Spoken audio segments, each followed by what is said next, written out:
श्री शिवाय नमस्तुभ्यं श्री शिवाय नमस्तुभ्यं श्री शिवाय नमस्तुभ्यं श्री शिवाय नमस्तुभ्यं श्री शिवाय नमस्तुभ्यं श्री शिवाय नमस्तुभ्यं श्री शिवाय नमस्तुभ्यं श्री शिवाय नमस्तुभ्यं श्री शिवाय नमस्तुभ्यं श्री शिवाय नमस्तुभ्यं श्री शिवाय नमस्तुभ्यं श्री शिवाय नमस्तुभ्यं श्री शिवाय नमस्तुभ्यं श्री शिवाय नमस्तुभ्यं श्री शिवाय नमस्तुभ्यं श्री शिवाय नमस्तुभ्यं श्री शिवाय नमस्तुभ्यं श्री शिवाय नमस्तुभ्यं श्री शिवाय नमस्तुभ्यं श्री शिवाय नमस्तुभ्यं।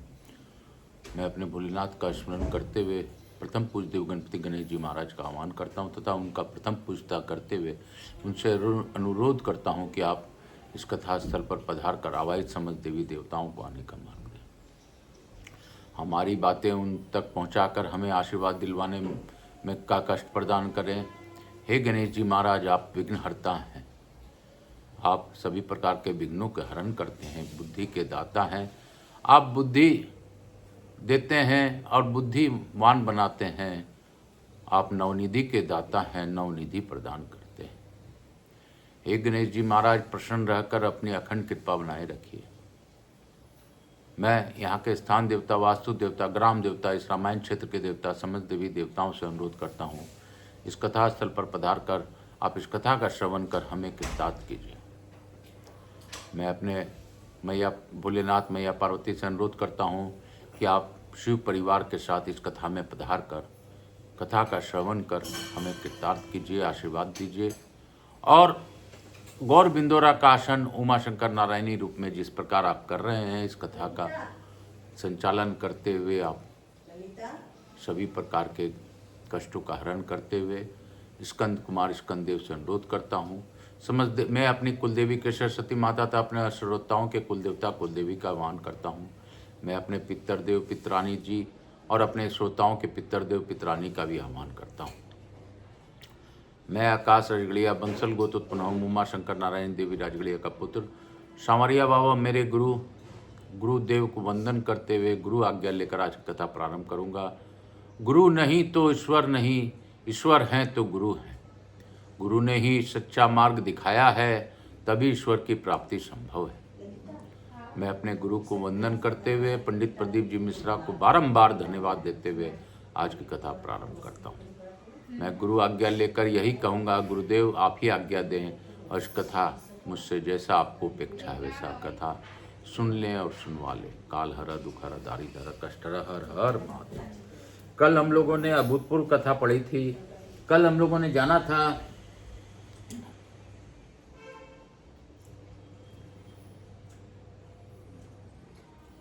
और जो निष्काम भाव से परिक्रमा करता है वह मोक्ष का भागी होता है।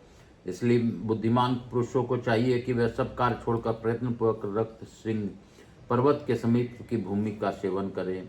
ब्राह्मणों भगवान हटकेश्वर का वह क्षेत्र स्मरण करने से भी मनुष्य को पवित्र कर देता है, फिर दर्शन और स्पर्श से पवित्र कर दे। इसके लिए तो कहना ही क्या है। बोलो हटकेश्वर भगवान की, बोलो शंकर भगवान की।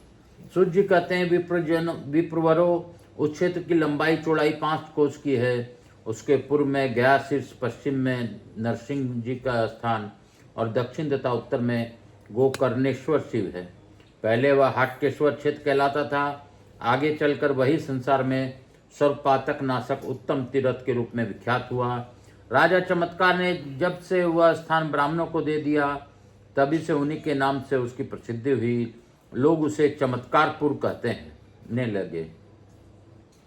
पूर्व काल में विदुरथ नाम से प्रसिद्ध एक हेयवंशी राजा हो गए हैं, जो बड़े बड़े यज्ञ करवाने वाले दानपति तथा प्रत्येक कार्य में दक्ष थे। एक समय राजा विदुरथ अपने सेना के साथ हिंसक पशुओं से भरे हुए वन में शिकार खेलने के लिए गए।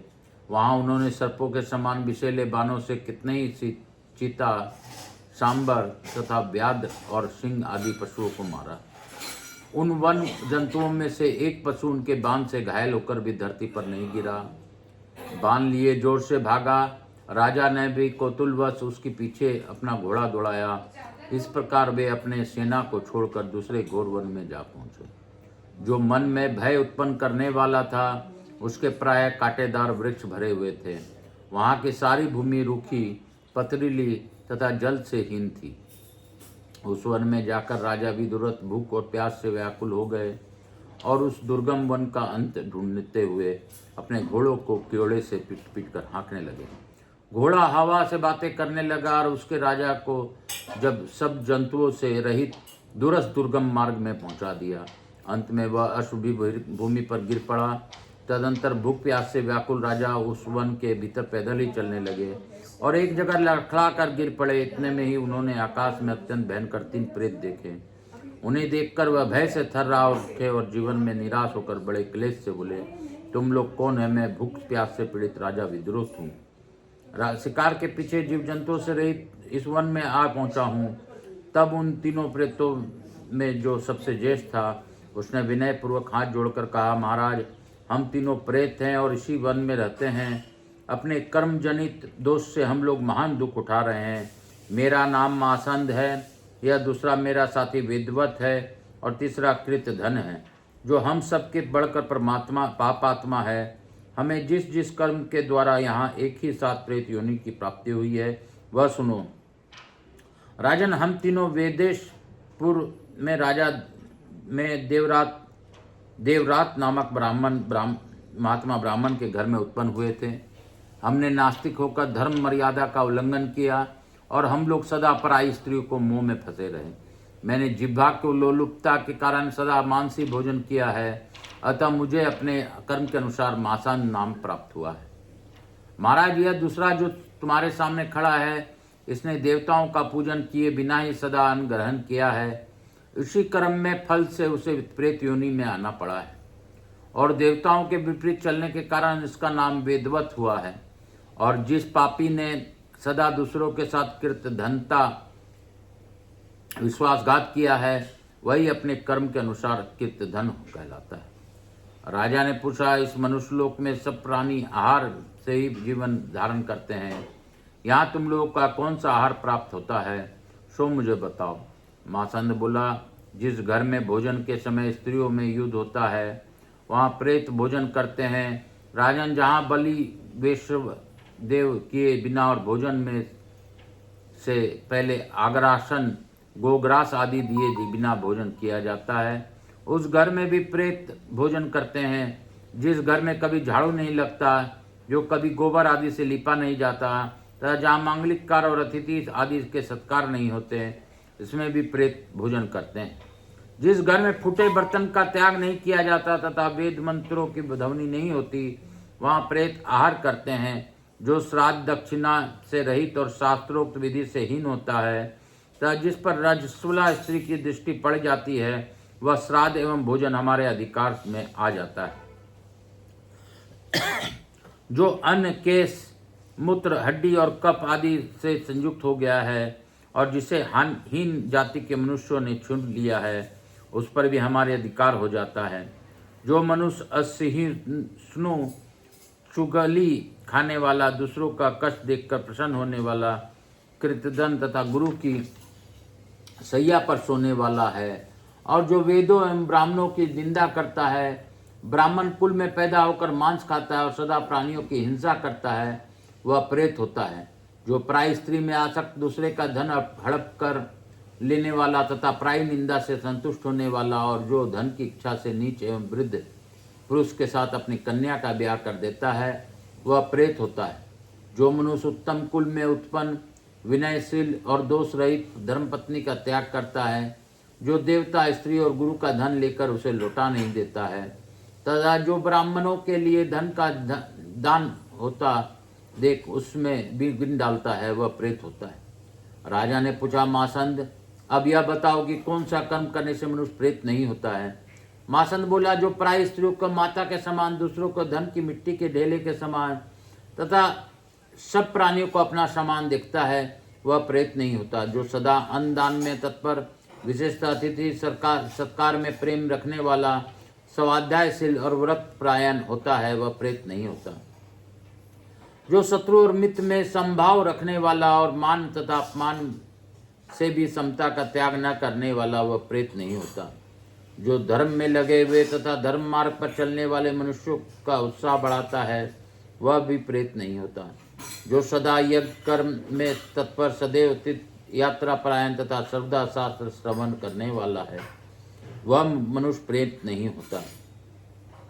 जो बावली कुआं और पोखरा बनवाता है, बगीचे लगाता है और पौंसले प्याऊ चलाता है, वह प्रेत नहीं होता। राजन, हम इस प्रेत योनि से बहुत कष्ट पा रहे हैं, तुम हमारा उद्धार करने वाले हो जाओ। गया शीर्ष नामक पवित्र तीर्थ में जाकर तुम हम तीनों के लिए पृथक पृथक श्राद्ध करो, जिससे हमारा यह प्रेत योनि निवृत्त हो जाए। राजा बोले, जिस योनि में इस प्रकार पूर्व जन्म की बातों का स्मरण होता है, आकाश में भी चलने की शक्ति प्राप्त है और धर्म तथा धर्म का सम्यक ज्ञान है, उसकी तुम निंदा क्यों करते हो?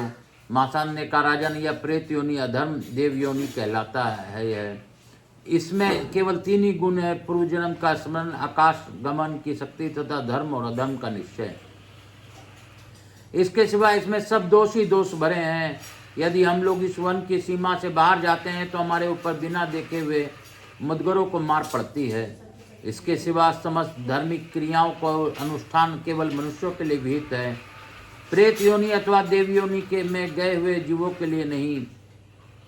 राजन, जब सूर्य वृष राशि का स्थित होते हैं, जब ज्येष्ठ की चिलचिलाती हुए धूप में हम प्यास से व्याकुल होकर दूर से ही जले से भरे हुए जलाशय को देखते हैं, यदि उनके समीप चले जाएं तो हमारे ऊपर अदृष्ट मुदगरों की मार पड़ती है।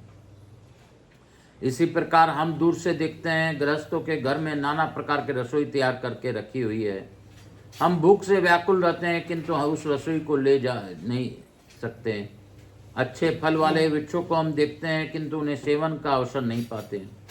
अधिक क्या कहूँ, जो घृणित एवं क्लेशदायक कर्म है, सब हमारे पास स्वतः उपस्थित हो जाते हैं।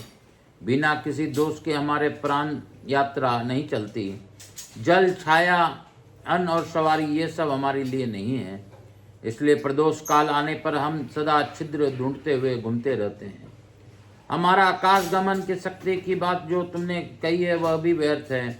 हम आकाश गमन की शक्ति से धर्म अधर्म, विवेक से और पूर्व जन्म की स्मृति से भी क्या लाभ है, जिसके द्वारा मोक्ष की सिद्धि नहीं हो सकती। अतः राजन, यद्यपि ये आकाश गमन यदि आदि प्रेत के गुण बताए जाते हैं, तथापि इनके द्वारा कोई सिद्धि नहीं मिलती। उल्टे इन गुणों के कारण खेद ही अधिक होता है, क्योंकि प्रेत योनियाँ किसी भी शुभ कर्म के करने में समर्थ नहीं है। राजा बोले, यदि मैं इस महान वन में से बाहर घर को लौट जाऊंगा तो निश्चय ही तुम सब लोगों के लिए गया श्राद्ध करूंगा और यत्न पूर्वक सब उपायों को तुम्हारा उद्धार करूंगा। इस समय तुम मुझे मनुष्यों से सेवित कोई जलाशय बतलाओ, जिससे जल प्राप्त करके मैं तुम्हारा उपकार करूं। मासन ने कहा, महाराज, उस स्थान से थोड़ी दूर पर एक जलाशय है, जो नाना प्रकार के वृक्षों से घिरा हुआ है, चित्त को आहद प्रदान करने वाला है। तुम यहाँ से सीधे उत्तर की ओर चले जाओ। सूर्य जी कहते हैं, तदंतर राजा विदुरथ धीरे धीरे उत्तर दिशा की ओर चले। थोड़ी दूर पर हरे भरे वृक्षों का समुदाय दिखाई दिया। वहाँ हंस, बक तथा सारस आदि पंछी उड़ रहे थे। वहाँ पहुंचकर राजा ने सौम्य प्राणियों से सुसेवित एक मनोहर आश्रम देखा। वहाँ एक वृक्ष के नीचे तपस्वी जनों से सेवित मुनिश्रेष्ठ जैमिनी विराजमान थे। उनके समीप जाकर महाराज ने उनके चरणों में मस्तक झुकाया और भूमि पर बैठे हुए मुनि के शिष्यों को भी प्रणाम किया। उन सब ने राजा को देखकर पूछा, महाराज, इन निर्जन वन में तुम कहाँ से आए हो? राजा ने कहा, इस समय मुझे प्यास सता रही है, अतः पहले पानी पीकर पीछे मैं अपना सब हाल बतलाऊंगा। तब उन्होंने राजा को जल दिखा दिया। राजा ने उसमें प्रवेश करके जल पीकर प्यास बुझाई और नीचे गिरे हुए वृक्षों को फल लेकर इच्छा पूर्वक भोजन किया। पूर्णतः तृप्त होने पर वे पुनः महर्षि जैमिनी के समीप आए और प्रणाम करके बैठ गए। तदनंतर अपने वृतांत कहना प्रारंभ किया। मुनिवरों में विदुरथ नाम से प्रसिद्ध राजा हूँ। महिष्मतीपुरी में मेरी निवास स्थान है। मैंने अपने सेना सहित के साथ लेकर इस भयंकर वन में प्रवेश किया था। मेरा सब सैनिक लताओं और झाड़ियों की आड़ में छिपकर मुझसे अदृश्य हो गए। पता नहीं उन सैनिकों का क्या हाल है। मेरा घोड़ा भी एक स्थान पर गिर गया। मेरी आयु शेष थी कि मैं घूमता हुआ यहाँ आ पहुँचा। मुनिवरों, अब संध्या का समय आ गया है, अतः हम सब लोगों का यथा योग संध्योपासन आदि विधि करनी चाहिए। तत्पश्चात मुनियों तथा राजा ने संध्योपासना की। धीरे धीरे रात्रि हो गई। उसी समय राजा को सेना के कुछ मनुष्य उन्हें ढूंढते हुए वहां आ पहुंचे और उन्हें देखकर बड़े आदर से बोले, अहो भाग्य जो महाराज मिल गए। यों कहकर वे राजा के चरणों में गिर गए। फिर उठकर उन्होंने राजा से सैनिकों के कष्ट जो देखे और सुने थे बतलाए। तदंतर उन सब सेवकों के साथ राजा वृक्ष के नीचे पत्ते बिछाकर सो रहे। प्रातःकाल उठकर उन्होंने पूर्वाकृत स्नान संध्योपासना आदि पूरा किया। तत्पश्चात मुनिवर जैमिनी को प्रणाम करके उनकी आज्ञा ले अपने सेवकों के साथ महिष्मतीपुरी की ओर प्रस्थान किया। मार्ग पूछते हुए धीरे धीरे चलकर राजा कुछ काल में अपने निवास स्थान पर जा पहुंचे और कुछ समय विश्राम करके उन्होंने शीघ्र गयाशीर्ष की यात्रा कर दी। समय अनुसार वहां पहुंचकर राजा ने स्नान किया और धुले हुए वस्त्र पहनकर पवित्र हो श्रद्धा युक्त हृदय से पहले मासांत का श्राद्ध किया। तदंतर रात में सोते समय स्वप्न में उन्होंने देखा मासांत दिव्य माला और वस्त्र धारण किए दिव्य विमान पर आरूढ़ है। उस समय मासांत ने राजा से कहा, भूपाल तुम्हारे प्रसाद से मैं प्रेत योनि से मुक्त हो गया हूँ, तुम्हारा कल्याण हो, मैं स्वर्गलोक में को जाऊंगा। तब प्रातःकाल उठकर हर्ष से भरे हुए राजा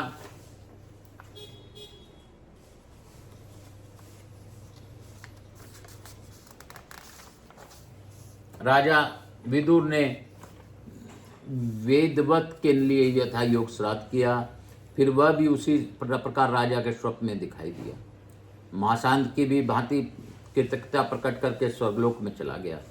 फिर तीसरे दिन राजा ने पूर्व श्रद्धा पूर्ण हृदय से कृत धन के लिए श्राद्ध किया। रात को उसने भी स्वप्न में दर्शन दिया, किंतु वह उसी प्रेत रूप में आया था और बड़े दुख से गिरा हुआ था। कृतधन बोला, महाराज ताड़क के लिए नियत धन की जिसने चोरी की है और जो सदा कृत धन रहा है, ऐसे मुझे पापात्मा की अभी तक मुक्ति नहीं हुई। अतः जिस प्रकार मुझे भी इन दुख से छुटकारा मिल जाए वैसे कोई उपाय करो और अपनी की हुई सत्य प्रतिज्ञा पूरी करो। सत्य ही पर ब्रह्म है, सत्य ही परम धम तप है, सत्य ही परम ज्ञान है और सत्य ही परम शास्त्र है। सत्य के बल से वायु चलती है, सत्य से सूर्य तप रहा है और सत्य वचन से ही समुद्र अपनी मर्यादा का लंघन नहीं करता। सत्यहीन पूर्व मनुष्यों के द्वारा किए हुए तीर्थ सेवन तप दान स्वाध्याय और गुरु सेवा ये सब धर्म व्यर्थ हो जाते हैं।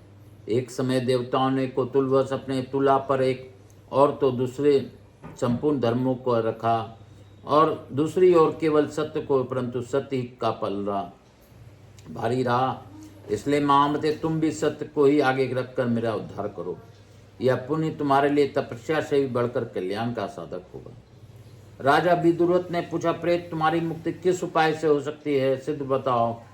दुष्कर होने पर भी मैं अवश्य करूंगा।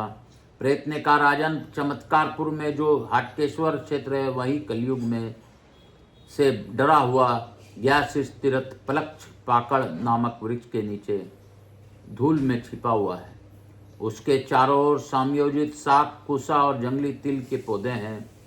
वहीं जाकर तुम तिल अन्न साग और कुश आदि सामग्रियों के द्वारा मेरे लिए श्राद्ध करो। ऐसा करने पर सिद्ध मेरे मुक्ति हो जाएगी।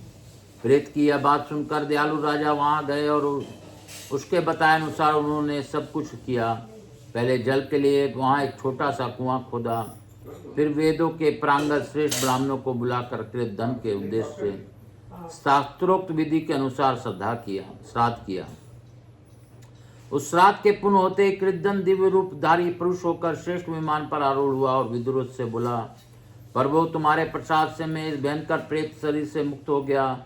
अब मैं स्वर्ग को जा रहा हूँ। सूत जी कहते हैं, तब से लेकर गयाशीर्ष तीर्थ क्षेत्र में वह लघु को प्रसिद्ध हो गया। वह उस क्षेत्र में पितरों को पुष्टि देने वाला है। जो अश्विन मास में पितृपक्ष की अमावस्या को वहाँ काल साक जंगली तिल तैयार किए हुए अन्न तथा कुशा आदि के द्वारा श्रद्धा पूर्वक पितरों का श्राद्ध करता है, वह उत्तम फल का भागी होता है। अग्नि स्वात वैषद आजय और सोमप ये पितृगण वहाँ सदा निवास करते हैं। अतः उस तीर्थ में जाकर समय या असमय में सदा ही प्रयत्न पूर्वक श्राद्ध करनी चाहिए। बोलो शंकर भगवान की जय, बोलो काशी विश्वनाथ की जय, बोलो मेरे भोलेनाथ की जय, बोलो गया शीर्ष तीर्थ की जय। काल हरा दुख हरा दारी धरा कष्ट हरा हर हर महादेव। इसी के साथ आज की कथा यहीं इसी अध्याय के साथ आज विराम दूंगा और यही कहूँगा, जपा कर तु श्री शिवाय नमस्तुभ्यं, भजा कर तु श्री शिवाय नमस्तुभ्यं। जीवन का है ये सार, श्री शिवाय नमस्तुभ्यं, श्री शिवाय नमस्तुभ्यं, श्री शिवाय नमः। कपूर गौरम करुणावतारम संसार सारम भुजगेन्द्रहारम सदा वसंतम हृदयारविंदे बम भवानी सहितनुमामि। श्री राम जय राम जय जय राम, श्री राम जय राम जय जय राम, श्री राम जय राम जय जय राम, श्री राम जय राम जय जय राम, श्री राम जय राम जय जय राम, श्री राम जय राम जय। मेरे भोलेनाथ की जय, मैं पार्वती की जय, शिव महापरिवार की जय, गणेश जी महाराज, लक्ष्मी जी महाराज, रिद्धि सिद्धि शुभ लाभ, यहाँ के स्थान देवता, वास्तु देवता, समस्त देवी देवता, पितर पितरानी की जय, गुरुदेव की जय, समस्त देवी देवताओं की जय, राधा कृष्ण की जय, महाकाल राजा की जय, माता देवी व पितर देव सब पितृ देवताभ्याम नमो नमः। भक्तवत्सलाय की जय, स्कंद पुराण की जय, शीतलीकरण अहम करिष्येत्। हर हर महादेव। काल हर दुख हर दारिद्र्य मैं प्रथम पूज्य देव गणपति गणेश जी महाराज, लक्ष्मी जी महाराज, रिद्धि सिद्धि शुभ लाभ कुबेर जी महाराज से अनुरोध करता हूँ कि आप सभी लोगों को आशीर्वाद प्रदान कर हमारे यहाँ निवास रहकर अखंड कृपा बनाए रखें। आवाहित समस्त देवी देवताओं से अनुरोध करता हूँ कि आप प्रसन्न होकर इस कथा का श्रवण का लाभ सभी को दें और पितरों की मुक्ति प्रदान करें। और जिस प्रकार मासंद और देवव्रत इत्यादि की मुक्ति हुई, उसी प्रकार हमारे जो पुत्र मुक्ति के लिए हैं उनको मुक्ति किया जाए। यही प्रार्थना के साथ हम उनसे यही अनुरोध करेंगे कि आप सभी को आशीर्वाद प्रदान कर अपने स्थान को गमन करें, पुनः बुलाने पर पधार का आशीर्वाद दें। मैं अपने भोलेनाथ मैया पार्वती को भी धन्यवाद देता हूँ कि उन्होंने भावपूर्वक इस कथा का श्रवण किया और हमें इस मुक्तिदायक गया शीर्ष तीर्थ के बारे में बतलाया। सभी को इसकी कृपा मिले और इस कथा का श्रवण का लाभ मिले। बाबा जैसी आपकी इच्छा हो सब पर कष्ट दूर कीजिए। काल हरा दुख हरा दारिद्र्य हरा कष्ट हरा हर हर महादेव बोल बम का नारा है, बाबा एक सहारा है।